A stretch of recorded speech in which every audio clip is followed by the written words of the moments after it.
Hey folks, Pastor Jay here from Know the Truth. One of the greatest perks about being as famous as I am is celebrities go out of their way to try to get interviews with you. Now generally I reject most of these requests because a lot of people like to use me as a platform to project them even further. But in the spirit of being a good Christian man, I decided to interview the Pope of Atheism, Neil DeGrasse Tyson.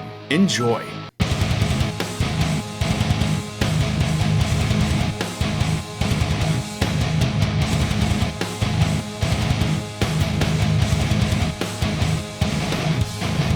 Well, good morning, Mr. Neil deGrasse Tyson. Welcome to Know the Truth Ministries. Now, before we begin, we should let everyone know that we've had a conversation before, and just so you know, I compiled the transcript of our last conversation. Did we talk about enough in that conversation? Well, if I'm being honest, no, I don't think we talked about enough. That and there's the issue that I lost a lot of the transcripts in a move that I made a few months ago. Leaving me to wonder why you would transcript anything at all. All right, let's forget about transcripts for a minute. Let's talk about my first question to you, Mr. Tyson.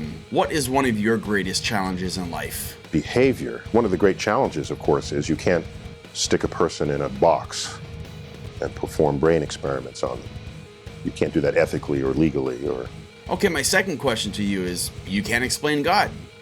Can you explain love? Science will never explain love or never explain why we like a work of art. Okay, is it anything you think we can ever accomplish? I can imagine tests for what love is, for whether or not you'll like a painting. It's not too hard to imagine. What happens if I put a painting in front of you and purposely tickle that part of your brain? I cannot follow you right now. Okay, but so much of the world we learn about by sort of unpacking it and disassembling it. It's like, hey, look what we've learned that we didn't learn before because we didn't know how to unpack it. So I take it that's all we are, just people that unpack things. That's a good start. Is all we are our elbows or toes? Say, is that all we are? Isn't that a lot? Isn't that kind of something to be proud of? Why the attitude? Is that all we are, our brains? Why do you think people are so in love with science? It must be because our brain isn't wired scientifically. Science is a relatively late-coming Conduct. There we go. Cultures and of the human mind. All right, Dr. Tyson, God must exist. The sun goes up, the sun comes down, the tides go in, the tides go out. What do you have to say for that? So, if only God can explain the tides, and Neil deGrasse Tyson, an astrophysicist, explains it, then Neil Tyson is God. So you're saying you're God. That's mysterious. Yes, the world looks mysterious if you don't know physics. Physics 101. I don't know where you were last night, but it was on TV. Wait, that was on TV? I mean, I don't know what the answer to that is, but it doesn't have an answer yet because we haven't had to think about that problem. Okay, Dr. Tyson, let me ask you your opinion on 9/11. Do you think the jihads did it, or do you think it was an inside job? Well, now you bring in a whole other set of people. These are sort of the higher dimension string theory people who are trying to ask even deeper questions. Where did the universe itself come from? Are there other universes? 85% of the gravity of the universe has an unknown origin. I have no idea what you're talking about. The only thing that kind of makes sense is this whole gravity thing you're talking about when the buildings fell. Can you elaborate a little bit more? The way you toss something up, take your shoe or ball and toss it up. Earth's gravity works on that upward speed and persistently slows it down. Eventually makes it stop and come back. Okay, so that's your theory on how the buildings fell. How did you get that answer? Mysteriously. We don't have physics an understanding of physics to account for that. Okay. So how statistically accurate are you with these 9/11 findings? It is 96% of everything that is the universe, which means only 4% of it is anything we know anything about. Interesting. Can you elaborate a little bit more on this 4%? The electrons, protons, neutrons, life, planets, stars, galaxies, black holes, gas clouds, galaxies. That's 4%. what do you say about the people that oppose your findings?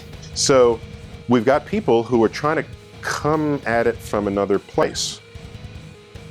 They've got both feet outside the box, trying to come back and meet us somewhere. And more power to them. But they tend to be inexpensive. They're theorists. You give them a pencil and a pad, throw in a computer, they're done. All right, you're done supplying them with the tools of their craft. Next question. My girlfriend and I are thinking about building a telescope. Do you have any advice? Because we have no idea where to start. If you build a bigger telescope than anyone has built before, you will see things no other telescope has seen before. You're bound to discover something interesting. Either things you expect to be there, or things that show up. I don't understand. Well, doesn't mean if you don't understand something and the community of physicists don't understand it, that means God did it? Is that how you want to play this game? No, I actually didn't bring God into this at all. I just don't know what you said about the telescope. It didn't answer my question. The planets do retrograde? Can't understand that. Must be a God. Tides come in and out. You can't explain that. I don't even know what retrograde means. I have no idea what you're talking about, and quite frankly, you're being kind of a dick. You know, you're right. Thank you. And for the record, God is real. He told me so in my head. So if that's how you want to invoke your evidence for God, then God is an ever receding pocket of scientific ignorance that's getting smaller and smaller and smaller as time moves on. I'll have you know that I graduated high school with honors, and I know some stuff. I don't need you in the lab. You're useless on the frontier of understanding the nature of the world. And if the world had been... Don't say it. Don't. I'm glad whoever those folks are, there aren't that many of them. Because if they dominated the world, we'd still be in the cave. We would have never left the cave. You're in a cave.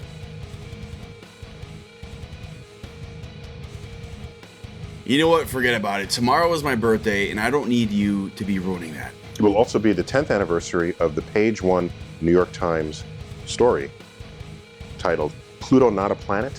Only in New York. All right, let's wrap up this interview. I have one more question to ask you. It's a user-submitted question, so what are you optimistic about? With regard to... Could you be a little more specific?